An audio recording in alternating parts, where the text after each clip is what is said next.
Ito po, harvest naman.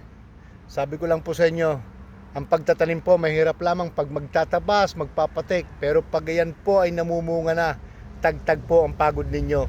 Kagaya po nito, harvest na naman po ito. Second harvest po ng cucumber namin. Tingnan naman po at napakaganda at napakalalaki.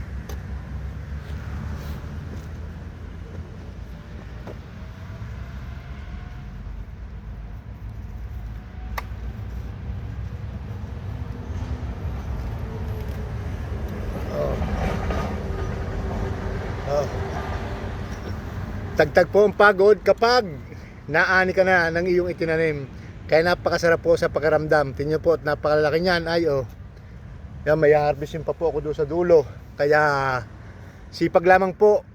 Kasabihan nga sa atin, pag may itinanim, may aanihin. Okay, thank you po for watching. Subscribe for more po. Bye bye po.